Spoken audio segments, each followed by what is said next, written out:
I'm uh, I'm the privileged one here to have met Prash, and Ram introduced us, and I've had such a great delight. Rather than read his pedigree and his bio, which you all can do on the Coacharya website, and go surf him because you're going to find some cool stuff out on Google. And my experience of who he is a soul that has been here forever on the planet, and he has an incredible capacity both in his beingness and in his art and in his language to transcend time. In fact, we've been in this very wonderful conversation about timelessness and the way in which the opportunity exists for each of us to be together in a way that enlivens all of time to this moment.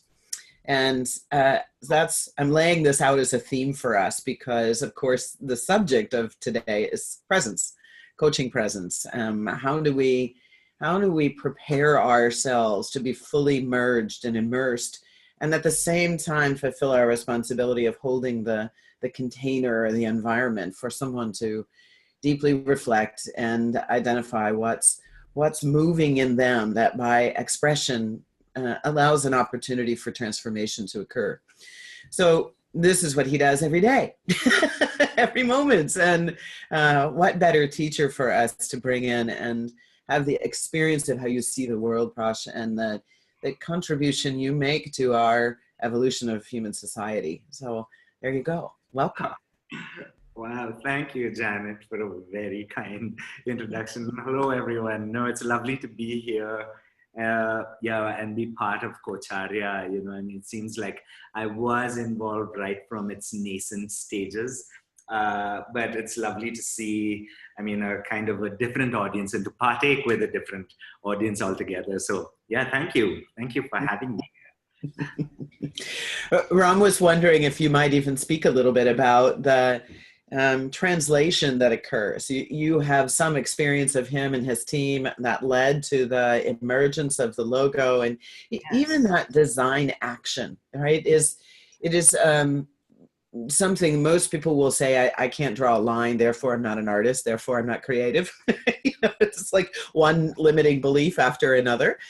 And there's a lot that you understand about how to allow that flow to occur. Would you speak to that, please? Sure. I really subscribe to the fact that everyone's an artist. The fact is many indigenous cultures do not have a word for art because it's the way you cook, it's the way you eat, it's the way you dress, it's how you walk, it's how you dance, it's how you decorate your homes.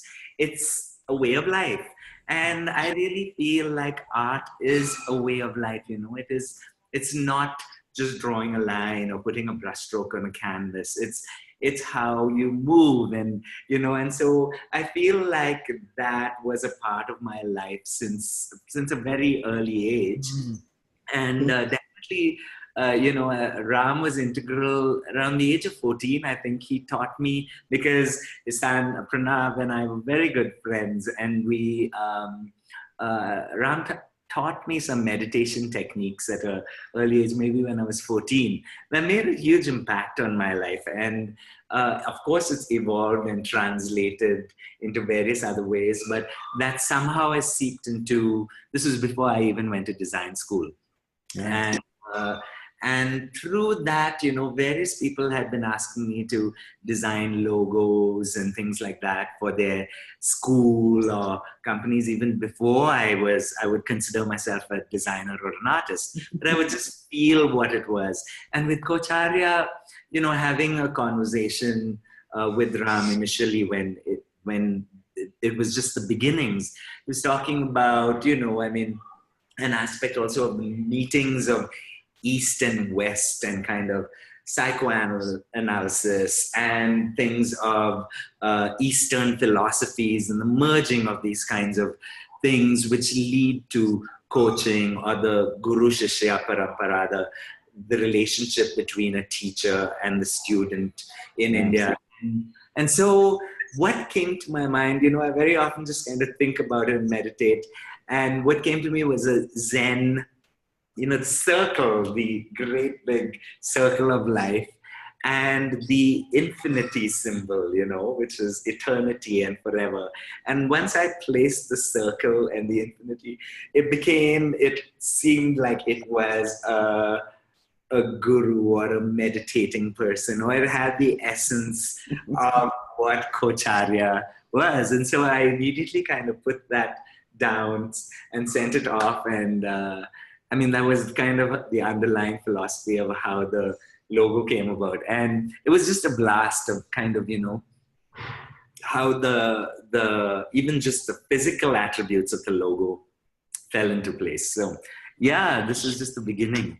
So as I'm watching you, I want to call a few things forward for our listeners and viewers, and notice the way, Prash, that you speak with your hands, which ties back to your first response to what I said, which was that art is living, it's in movement, it's in motion, and there's a fluidity to the way in which you both engage.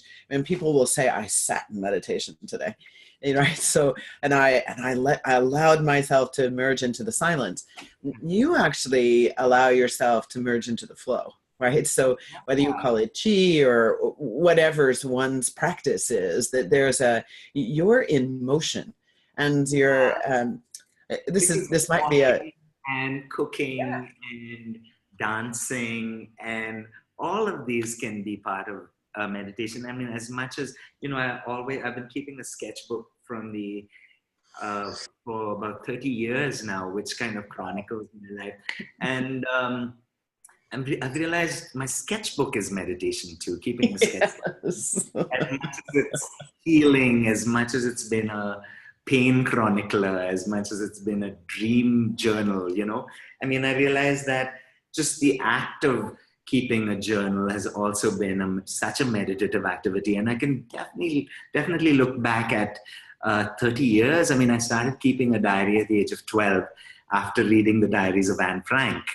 And I was just moved to write. And it was, I look back at these diaries and they're hilarious. They're like literally dear diaries, and they're so repetitive in what I did every day. But I'm very grateful for having done that at 12 to 18, and then once I went to design school, it moved into a visual journal.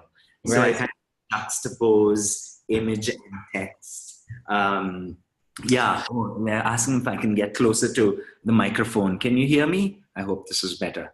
Yeah, that does sound a little bit louder. Yeah. Okay. You're saying two more things that are worthy of call out. One is lots of people get very stuck that meditation is a quiet, silent thing, and you're really bringing forward to me that the essence of meditation is the connection with the life force. And there are so many ways to do that. It's like, will we turn off this highly rational analytic capacity our brain has and allow ourselves to be fully embodied in the life force and see what it has to teach us? And you've allowed that expression in all kinds of ways, and you can see the vitality it brings in you.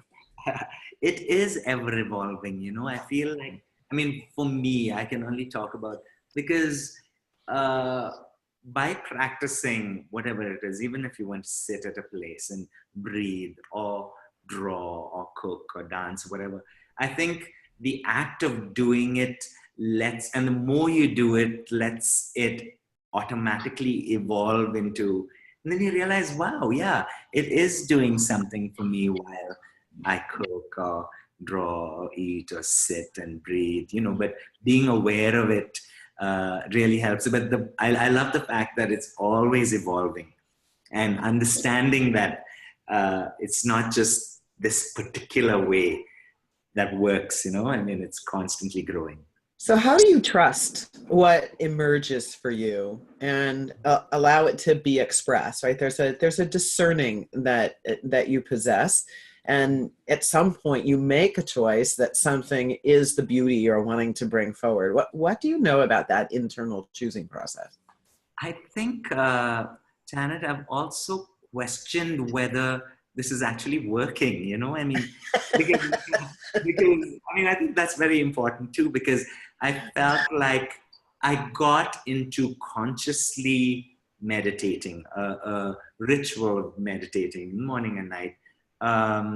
I'd say 2012, like I kind of consciously started keeping that. And then after 8 years, something happened. My right knee gave way. I have issues with my bones, and which is why I spent 6 months in India in the winter and 6 months in Canada in the summer. And I remember having another arthroscopy on this is the second knee, and I was just like questioning everything. And I was like, you know what? And I remember being in Goa, and I questioned like,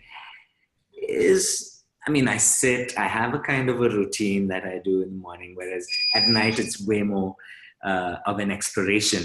And I remember just saying, you know what? My sketchbook said return to nothingness. I was just exploring, clean slate, tabula rasa, just clean the slate because I was like, what if I'm forcing myself to believe that this is actually working when, just because I've gotten to this comfort zone of doing a particular thing.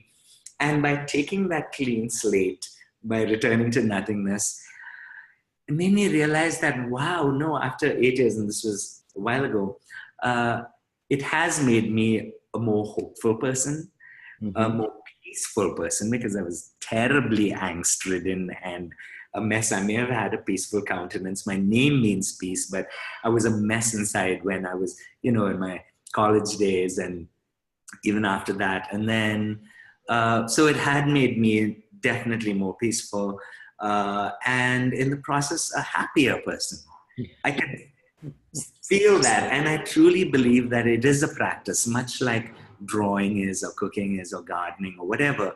I feel like meditation is also, the practice of happiness or the practice of ease, because when I'm feeling terrible, I have to remind myself and say, smile and see what happens. And that is a practice to remind myself, like practice to smile. And invariably, once I do that, the entire energy changes, right? And so by focusing on that practice, I realized, wow, it has been so beneficial for 8 years. Okay, so here's another tip for our listeners. It's not what you practice, it's that you practice. Yes. And that you also do it in a very conscientious way. So it's not that you have a ritualistic practice of meditating morning and night. It's that you're allowing yourself to actually be present in it. Rather than it being a habit, it becomes something that you bring fresh each day. Yeah. Same thing in coaching, right? It can be, coaches will say to me, I'm kind of getting bored with my clients. I'm like, no, you're getting bored with yourself. When have you stopped being available to the wonder that's in front of you in any given moment? Yes, keep the channel open. I really feel, you have to excuse me because I've had a bad throat for a while. So I'm sipping my ginger honey thing occasionally. But I feel like keeping the channel open. I don't know if when we were talking the last time, I love this letter that Martha Graham wrote to her friend, Agnes de Mille. I have it here, but it's just such I could read it to everyone. I don't know if should I go ahead? Yes, go ahead. Beautiful letter. It says, there is a vitality, a life force, a quickening that is translated through you into action. And because there is only one of you in all time, this expression is unique. And if you block it, it will never exist through any other medium and be lost. The world will not have it. It is not your business to determine how good it is, nor how valuable it is, nor how it compares with other expressions. It is your business to keep it yours clearly and directly, to keep the channel open. You do not even have to believe in yourself or your work. You have to keep open and aware directly to the urges that motivate you. Keep the channel open. No artist is pleased. There is no satisfaction whatever at any time. There is only a queer, divine dissatisfaction, a blessed unrest that keeps us marching and makes us more alive than the others. I love this letter. It's such a beautiful thing because it's, the fact is we're all unique individuals. And it's no use comparing, with others because we're so unique, like every grain of sand or every snowflake. And it's focusing on that uniqueness and seeing what we have to offer on our own, which is, which also helps to keep the motivation going, or, the practice continuing. But definitely it's all a practice. Yes. Yes. I'm sensing into the common human impulse to compare, which of course is ego trying to protect itself, and we can psychologize it and pathologize it, and that's not all that useful. And Martha's poem, her writing about staying open to allow the channel, I often with clients will use a metaphor as, are you looking in the rearview mirror, or are you looking out the front windshield? Right. Because you cannot do anything more about what's in the rearview mirror. It's in you. It doesn't go away, but you can choose your relationship to it. So when you look out the front windshield, and now what? Absolutely. As you said, when your bones hurt, smile. It doesn't hurt as much. That's a front windshield view. Yeah. Yeah. Yeah. Mm-hmm. Yeah. So when you feel the tension interiorly of something calling you forward to design, this is what presence is all about. Can I open the aperture of my camera lens and take in more of what's in front of me and let it activate or stimulate me in some way? Right. What's the causal agent for you that you say, oh, I'm gonna lean into this and see what wants to be expressed? Right. Sometimes before I jump into something, it feels like I often have to take a retreat also, just to clarify my mind, because I may be excited about a new project and things happening. Just before, there was someone who wanted me to share the name about the letter that I just read, and it's Martha Graham's letter to Agnes de Mille. I saw this in the chat, but I have this kind of pattern, which is almost like 2 steps forward, 1 step back. And initially I questioned whether a retreat is a bad thing. Am I running away from something? But what I've realized is that retreat helps to clarify things for me in a magical manner at times, where I then take 2 steps forward for sure, or 2 giant leaps. And those kinds of giving myself the time and the space to absorb what, get inspired, has been so incredible. I mean, I was in the animation industry for 4 years after I moved from India to Canada, and I designed animated shows for children for TV. But I realized I couldn't do that. I mean, because the industry wasn't something that I wanted to be, and I needed to pursue my passions as an artist. And it was terrifying. It was really terrifying. But at that moment, I decided to take a train up north to the northernmost point in Ontario, and I camped alone for a week on an island on the Moose River in Moosonee, and was called Tidewater Provincial Park. And this river opened up to the James Bay and the Hudson Bay.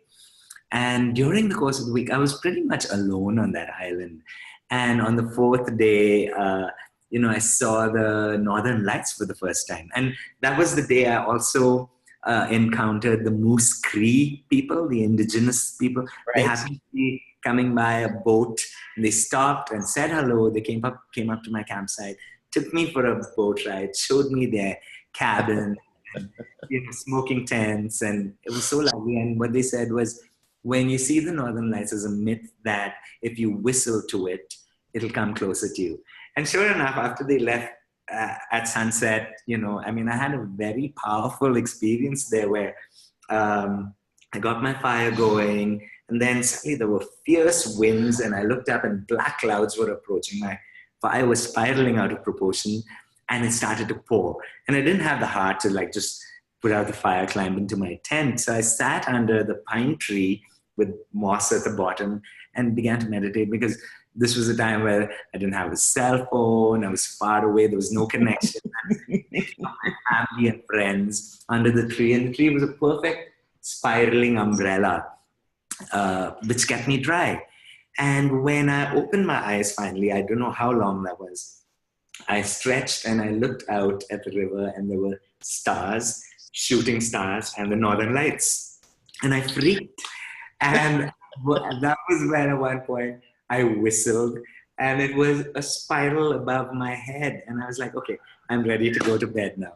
But it was that time which was, I gave myself time to, I allowed myself some time to reflect and take a retreat. And it made things so much easier. It clarified things. It removed clutter in my head and allowed for me to move ahead in a manner that felt easy. Whereas before it was, way more constricted, it felt like. So, I mean, that was in 2002. So since then, there has really been a lot of, I would say, a growth and of trust and of faith.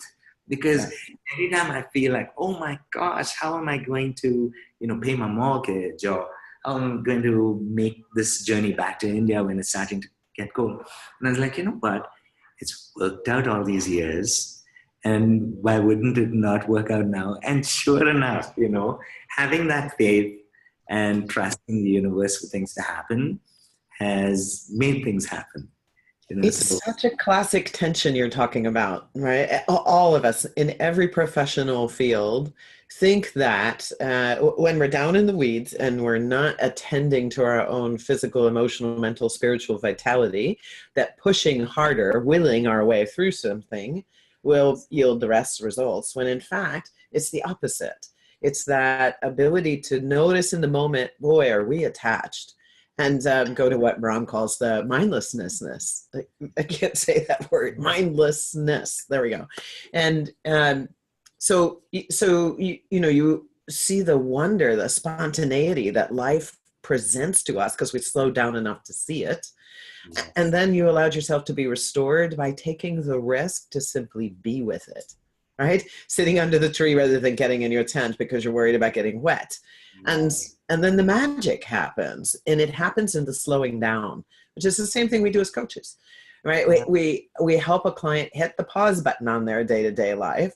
And for that time that we're with them, they're able to explore something they don't give themselves permission for any other place, and open again, right? And open again, just as you're describing, and whether you're whistling for the Aurora Borealis or seeing where the next gig is that pays the rent, they will emerge if we'll slow down enough to see it. Yes.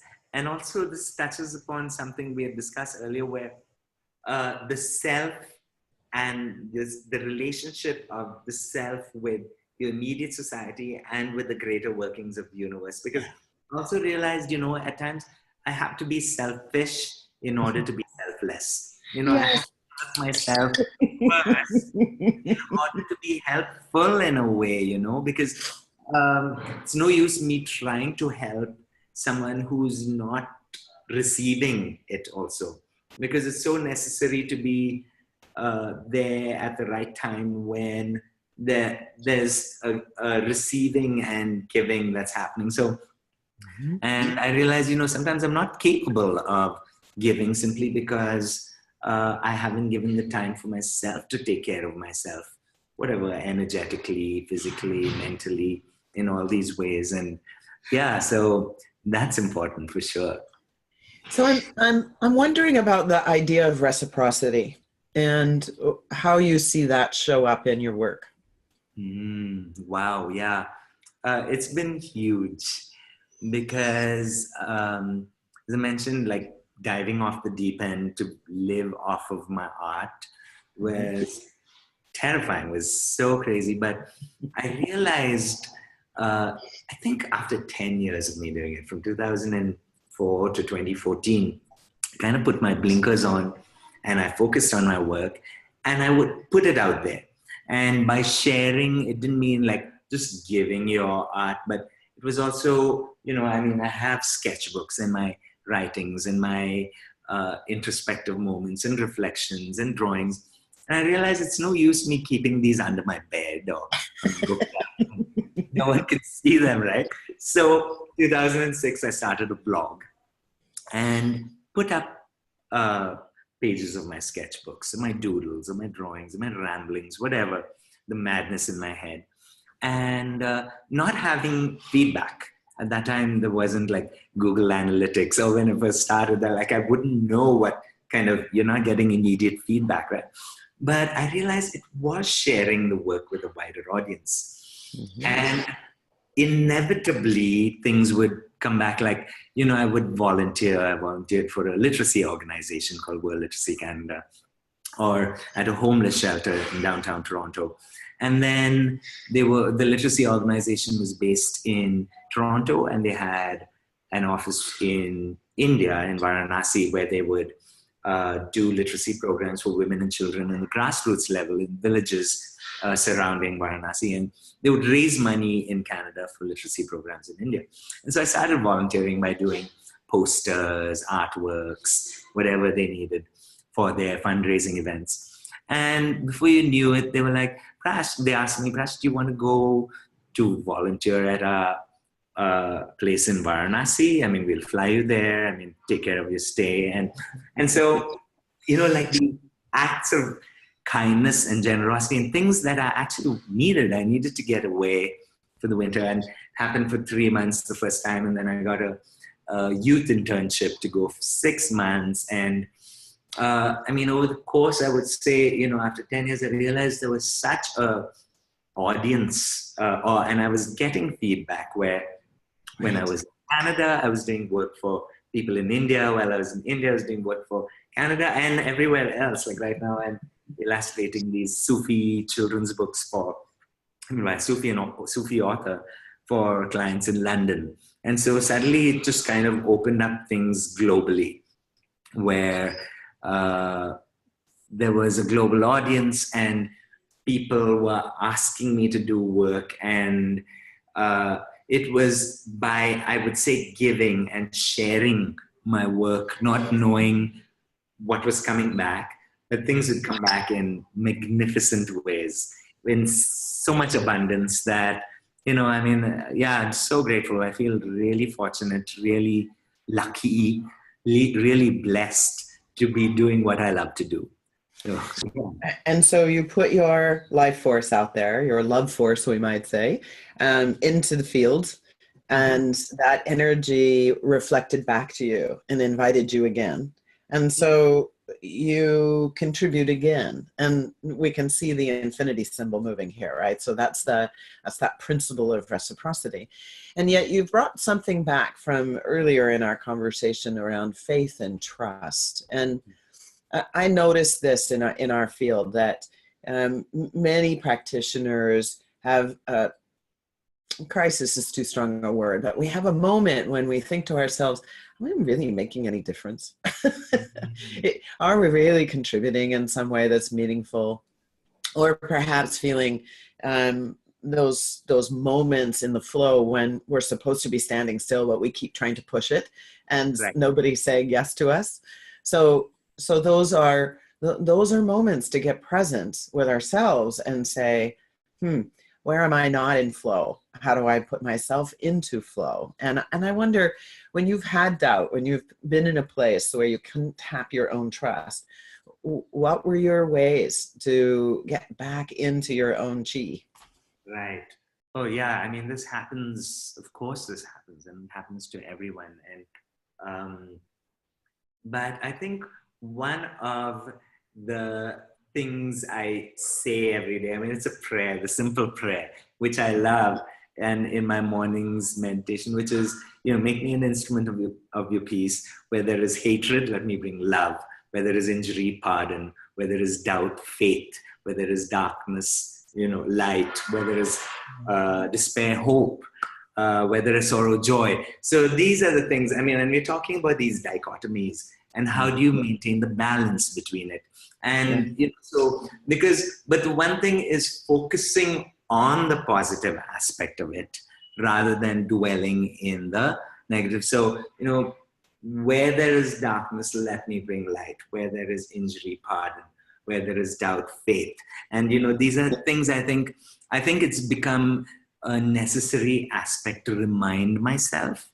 Uh, Yes. and also like the letter to Agnes de Mille, I mean, we are our worst critics. I mean, we can, all of us, I mean, it's human nature where we can just kind of, bang ourselves down. But at one point you have to just like zip it and shut the monkey, right? Or tell the monkey to shut up, because it's like, you have to take that step in order to focus on the light or focus on the positive aspects of things. And I think that has made a huge difference for me, because there's no use worrying, right? I mean, of course, we can get caught up and get into that spiral vortex of which can suck you down. And we probably have all hit rock bottom at some point of time too. But then what? Then you're going to start rising. Well, And and that's what happens all the time, right? That no matter what wall we hit or what well we find ourselves at the bottom of, life always says, I'm still flowing, and we step into it. And, we're speaking in metaphor here, Prash, a little bit, and I can see that some of our panelists, some of our participants are wondering, how is this applicable to coaching? So I'm going to pause for just a second. And, one of the things that every one of us in whatever our professional endeavor is, and you're speaking to it so beautifully in terms of being an expressive artist, I'll say it that way. You do so many things. I don't want to limit you. But we are the instrument of our work. And so much of the attention a professional gives is to the technical. And that's not our conversation today. And it's uncomfortable to talk about things that are not as tangible as our hands or the tools we put in our hands, right? It's uncomfortable to be in the place of exploring, where do I hold myself back from being in the fullest expression of my potential? Where do I tell myself stories about what's going on and keep myself out of the flow that's possible with a particular client? And these are the things you and I are talking about here, which is that we must give as much credence, as much value to attending to ourself and the expression of ourself with full freedom as we do to our technical capacity, if we're to be useful to our customers. And this is a really important principle, I think, for a professional to realize. You have to put yourself in the place of best potential. Well, to do that, you need to be in your own best potential.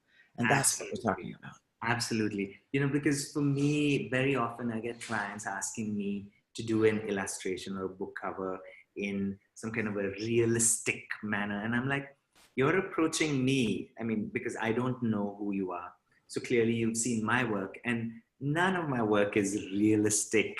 It's way more whimsical, watercolor, loose lines, whatever, right? So it's that point I go, I'm not the right person to do this, So also the act of saying no has helped me focus on what I really want to do and develop my work in a way that this is what I want to pursue in my work. And people come to me for that very reason, because then I have evolved and spent enough time focusing on what I really want to do.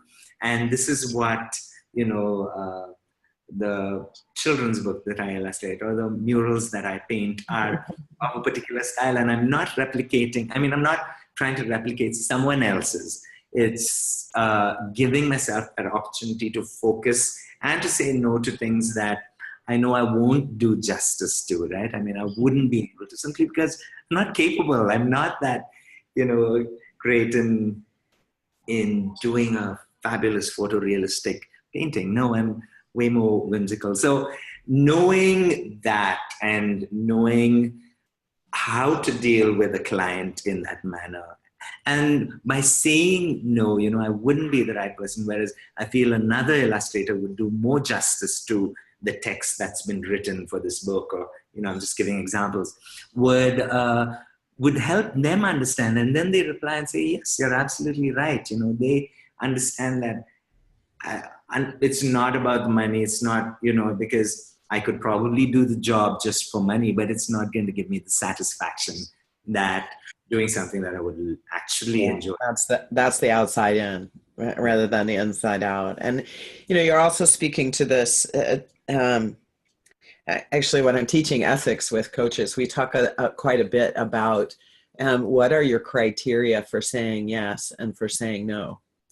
And the reason I cast that in an ethics conversation is because we can lose ourselves in the interest of commerce and say yes to everything because we have a scarcity mindset rather than an abundance mindset that says, when I'm standing in my full authentic self, I will attract exactly the people who are meant to be with me because our resonance is going to cause something else to emerge. Yeah. And that takes that trust and faith we're talking about. And yet we can also we know when we say yes to something we shouldn't say yes to. We know it in our bones and our gut instinct, right? And yet we do it anyway until it becomes so depleting that we find a state of confusion emerges, right? Yes. But also, I want to point out there's someone who's been watching us and listening to us who said how much gratitude also pays. And thank you for that, because my goodness, I mean, by saying, I feel blessed and lucky and fortunate to do what I love to do, I'm so grateful for the fact. And I think because there are basic things, clothes on our body, roof over our head, food in our belly. And then you realize, oh my gosh, I mean, this is lots to be thankful for. And then you have friends and a drink and, beautiful spaces to look at. And I mean, the things just pile up and you're like, wow, there is so much. I mean, in fact, I can see or write or talk. And, these are things that we take for granted a lot. And what helps me remind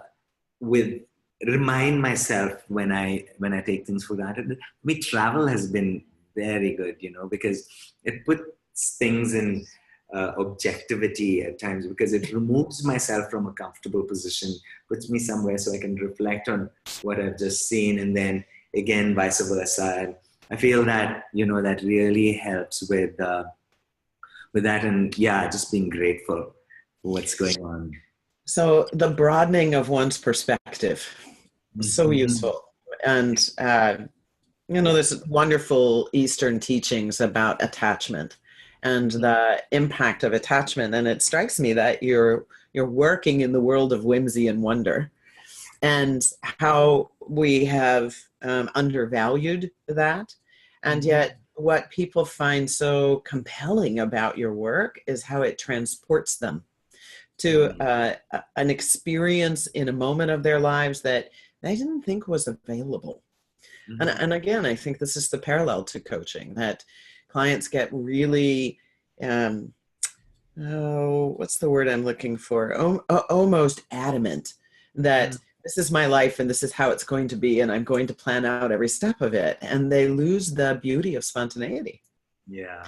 And so it's like what they do to the horses on the racetrack, and then they put the blinders on so they can't see the other horses. So all they're doing is straight ahead, and yet the meandering road is so much more pleasant. True. So I'm wondering what curiosity you have about coaching. I shared the competency with you, and you and I have been going down this meandering road to find the parallels in the two professional endeavors of art and coaching. Although one might argue coaching has an art to it. I'm wondering, what's your experience right now of us simply being in this discovery exploration together? Well, Janet, I've been lucky enough to be involved in teaching. I mean, from an earlier age, I would do workshops for children. I got into children's programming through animation, and I love it. And that's led me to illustrate children's books. Like, I'm working on my 10th, 11th children's book right now. But in the process, done workshops with kids, been involved with friends who have alternative education schools in India. And so I've ended up doing like book binding workshops or flip book workshops or, all sorts of things. And then that I would do workshops and presentations at animation schools in Canada or on visual journal keeping to students like in the States and universities. And then that's led me now to every year my design school that I studied in, the National Institute of Design in Ahmedabad, invites me to be visiting faculty every year. And I love it. I enjoy it because for me, it's, again, I am an eternal student. So I really, I don't know anything, but I go there to learn, and I'm learning just as much from, this year started off in January with me doing visual journal keeping workshops with grades 7, 8, and 9 in a Waldorf school in Hyderabad. Oh, fabulous. Yeah. We had so much fun, and seeing what the kids were doing and continuing. I still get pages, from this, which sent to me, which they didn't have before. Feeds my understanding of things, teaches me so much. And likewise, 4 years ago, a friend from New York, Danny Gregory, a fellow watercolor sketchbook keeper, invited me to be faculty on an online sketchbook school. And that just, he and a friend Coacharya in Amsterdam set up an online sketchbook school called Sketchbook School. And that just opened up an audience globally for people who do what we do. And, I've been doing this for 25, 30 years, not really knowing, I wonder how many people, actually have a sketchbook at all times. Do you think you were all alone keeping your sketchbook under your bed? I don't think so. Yeah, no, but it's so lovely to be able to share and partake and also I wouldn't say, I think experience has helped so much so that I am invited to give talks. And if you're asking about coaching in this manner, answer questions in a way, I'm not sure how much I actually have to impart, but it is fun because this year is the world's first SketchCon that I've been invited to, the Sketchbook Conference in Pasadena, California in November. And I have to give 2 talks, one on the art of sketchbook memoir, and the other one is, I said I'm going to do one sketchbook as healing. And I'm excited about it because I feel like by sharing these kinds of things, people are attracted to ask, questions. And I feel like, I love to share. I would love to share whatever I've learned. And most recently I've just been talking about, drawing as healing. And I posted an image on Instagram, and somebody, they message me and say, Prash, I've been suffering from, I have my family suffers from mental illness and depression and this and that. And I can't tell you how much drawing actually helps me and healing. And so I can't talk about this publicly, but thank you for sharing this, right? And then you realize, wow, you really don't know how many people you're touching. Really, but then you do get feedback. And in this day and age, wow, with technology the way it is. So here's another tension of presence.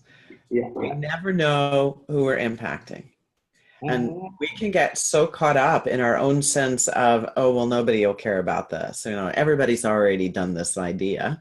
And so we don't actually allow our voice, our art, our presence, whatever it might be, we don't allow it to show up someplace.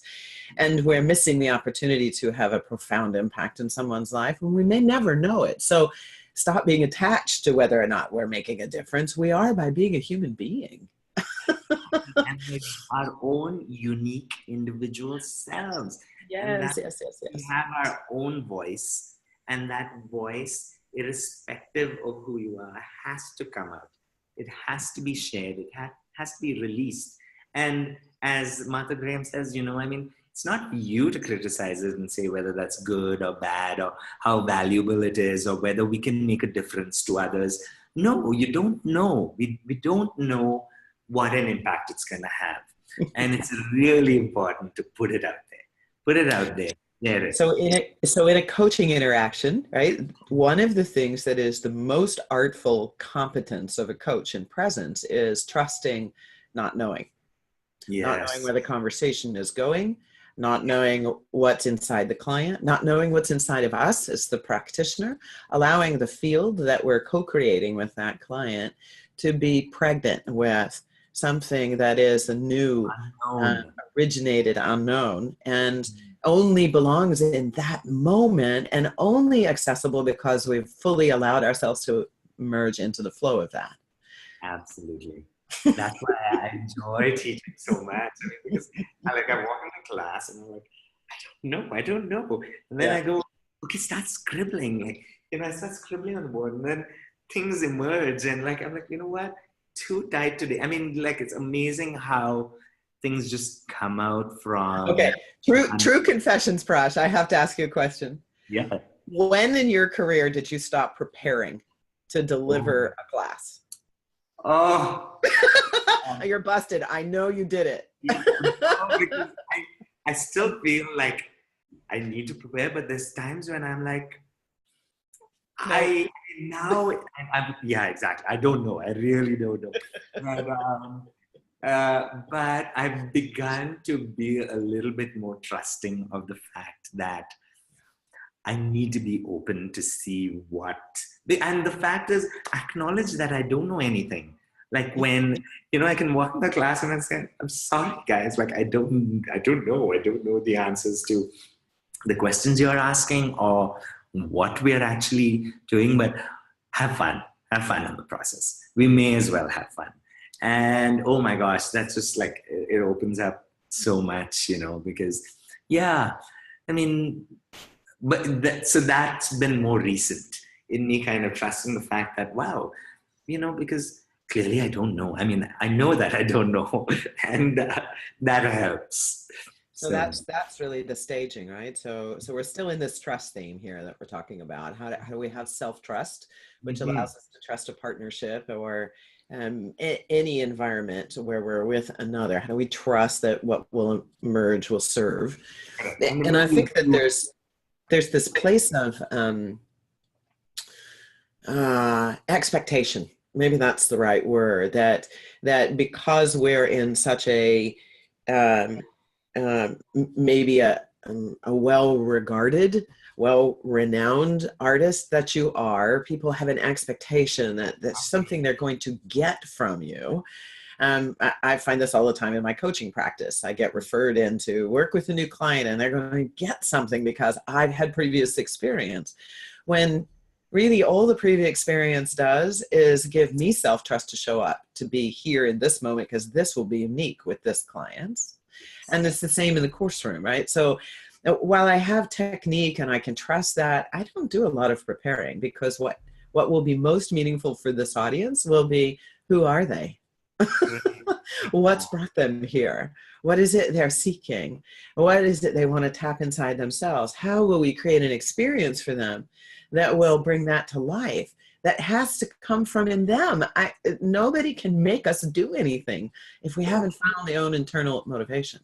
And the realization that, I go back every year to design school to teach this one particular course, but every year the students are different, and every year the course is put, the concepts are the same, but the way it's put is completely different. So what I've learned is, even though I may know the essence or the basic ideas of this course structure, the way it kind of happens organically with the students and is completely different every time. So or even with the way I illustrate children's books, I think I think I have an idea of how, I'm going to go about illustrating the book and the time frame. And when I get the book, every single book has been different. I check out the preconceived notions I've had and start it's a whole new universe. And I think being open to that has really helped. Yeah. Yeah. I wonder if you have a sense for how that developed in you. I remember having a conversation with Ram a couple of years back about reflection. And I realized that that's not something we ever teach. We don't teach people how to reflect. Somehow it enters their lives that it's important to pause every now and then and collect ourselves. That's that act of looking within and saying what matters, what's moving me right now, what am I activated by, what am I celebrating and grateful for, and where might I have doubt? What's that about? Right? That's that reflection process. And I wonder, how do we learn how to be learners with ourselves? And it seems to me as an artist that it has that potential to be heavy for you, and yet you don't carry it that way. I wonder what you know about that, learning about being a learner with yourself. Yeah, because I feel like, I suppose all artists, writers, everyone would go through a period of stagnancy, but I feel like for me, I have 3 words which are important: passion, being passionate about something, which really steers the direction in which I need to go. That's huge for me. And the next is practice. I've got to do it every day. And if I don't do it, then I will get rusty, much like any other thing, if I stop doing it. And the third thing is perseverance. When I don't feel like doing it, I still have to do it, because if I write 5 pages of gibberish, maybe 2 lines may be good. And in that process of practice and having that kind of ritual, I think the level of introspection, for me, thanks to my sketchbook, I feel like, this is one medium which has transformed my life. And I feel like it's the closest art form, the purest, I would say, because it literally is the direct outpourings of myself, has been a very reflective activity. So, I'm going to add another P to your litany here: passion, practice, perseverance, and participation. You participate in your life. To party is to participate. So that is it. So if you're partying, you are participating, and that's it. Because if you're not having a good time, you're definitely not participating. And you're absolutely right about that. Yeah, for sure. One must participate. But coming back to the reflection aspect, I think it's been part of me, part of the processing of what I'm going through. The assimilation part, I mean, taken a lot of influences, ideas, stimuli, but then the digestion or the assimilation is the reflection and the time for me to process it and see, that's working, this is not working. How could I improve? How could I do things better? How could I learn more? What could I do things differently? And then the end product for me, once it's done, it's done. Like, it doesn't, which is the journey is the destination, right? I mean, it's like, your answer there answers the question that Mani just posed, which, how does the coach practice when there isn't a client for a day? And for me, that's what I do. I spend time reflecting on the clients that I've worked with during the week and harvesting the things that were really special. Where were the moments when my heart just cracked wide open in the experience I was having with the client, and who was I being when that happened, so that I can grab it and take it in and repeat it the next time. And true. Yeah. Exactly. Well, welcome back, Ram.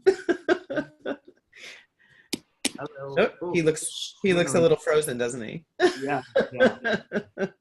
I mugged that. Maybe he's actually frozen, but I believe he was trying to come on to perhaps bring the conversation to conclusion, unfortunately, because it's been absolutely amazing.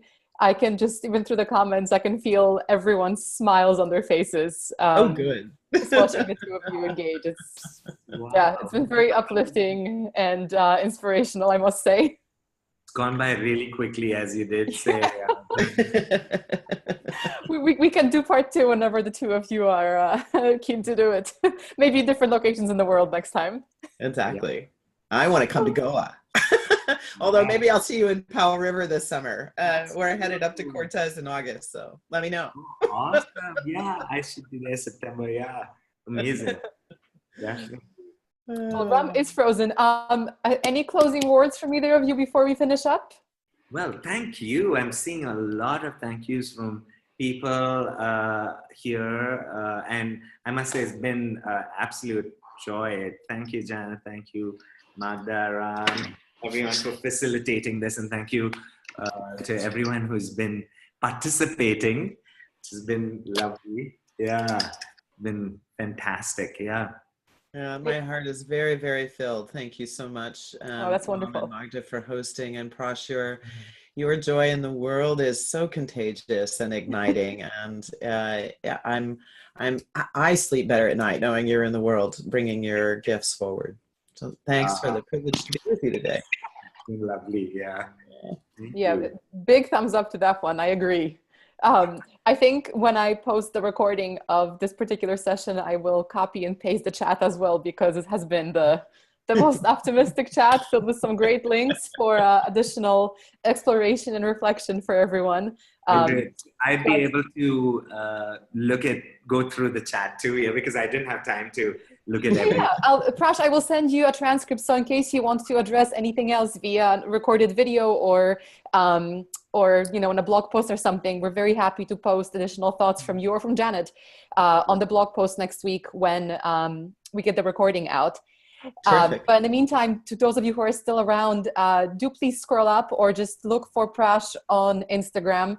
I personally love following his Instagram because it's a beautiful mixture of the kinds of things and thoughts you've heard here, but also his beautiful artwork and photos from his travels and stories of people that he encounters and students that he encounters. So if you want more of Prash, there's a daily dose on Instagram. I highly encourage you to go and do that. But yeah, thank you so much. I'm very sorry to wrap this up. We are back here tomorrow again with 2 very different sessions.